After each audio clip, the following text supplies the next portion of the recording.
kindly introduce yourself, please? Yes, absolutely. So I'm Camille Schmidt, and I'm currently working as a principal analyst at APRA, the financial services regulator, in the superannuation division. Give us a bit of a background as to yourself and your experience in the financial services industry. Absolutely. So I've been working in financial services for over 13 years now. I've undertaken both academic and industry-focused roles. So prior to APRA, I was employed by Super Ratings, a superannuation research house, for almost 6 years. There I was a market insights manager, and then prior to that I was doing academic research on equity fund performance, and that involved roles at the Centre for International Finance and Regulation, and I was also fortunate to be involved in a PhD scholarship research program, undertaking internships at Mercer Investments and Russell Investments. Wow, what a diverse, interesting background. Yeah, really interesting, getting to see all different areas of the industry, which is great. Brilliant, what a lens you bring. Do you feel that there are any barriers for women in financial services? And have you personally faced any obstacles or barriers in your career today? I think there are still barriers for women in financial services. The two most common ones relate to pay and career advancement.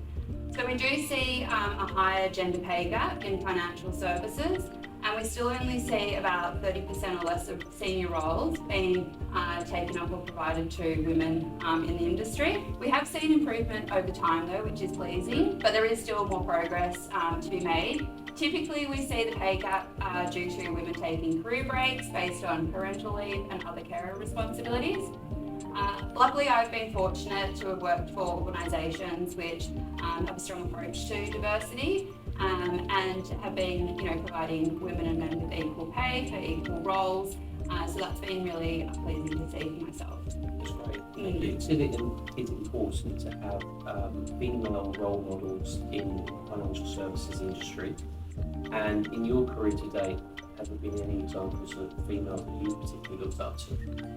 Yes, I definitely think it's important to have female role models in financial services. I think it means that young women who are looking at, what type of field they might pursue can see that there are other women who have advanced in that area, and they can be inspired and see that, that's something that I could also do as well. For myself, yes, there's been many women who have inspired me or helped me throughout my career. One woman who I think is particularly inspirational is Shamara, the CEO of Macquarie Group. I think it's phenomenal the way she's ascended to that role, leading one of the largest global financial institutions in Australia, and also the ways in which she's led the firm to be involved in various climate change projects as well. I think that's a key achievement. Someone who's inspired me is Jodie Hampshire, who's the head of APAC for Russell Investments. Jodie leads with purpose and clarity, and she's also a really warm individual.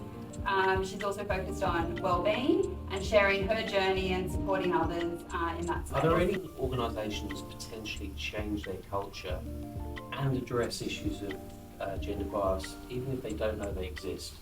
Great question, and I think it really starts from the top down. So in terms of the attitude of senior leaders and trying to build the right culture, but also in terms of the types of company policies that are in place. So ensuring that there aren't any biases in terms of recruitment and hiring practices, and also pay levels across the organisation, and keeping up with global best practice as well, as this is an evolving area. Fantastic, thank you. Are there any pieces of advice that you could potentially share with other females in the financial services world that can help them with their career? Absolutely. I think it's important to join networking groups where you can speak with other women in the industry. For example, Women in Super, if you're working in superannuation. It's also, I think, an interesting one to see what types of groups might be available within your organisation. For example, APRA has the Aspire network, and that focuses on supporting inclusion and diversity at APRA. Brilliant. Ask your employer what they are doing to address any gender-related pay gaps. And when applying for a role, discuss your desired pay level with a recruiter or do some research online, as you may be underestimating the current market rate. And we do see a tendency for women in particular to underestimate themselves, and actually they have a tendency to ask for less when applying for jobs, and that further contributes to the gender pay gap. Fantastic, and definitely from my recruitment side of things, something I see in our world. So Camille, thank you so much for spending time and talking to us today. Pleasure, thanks for having me. Thank you.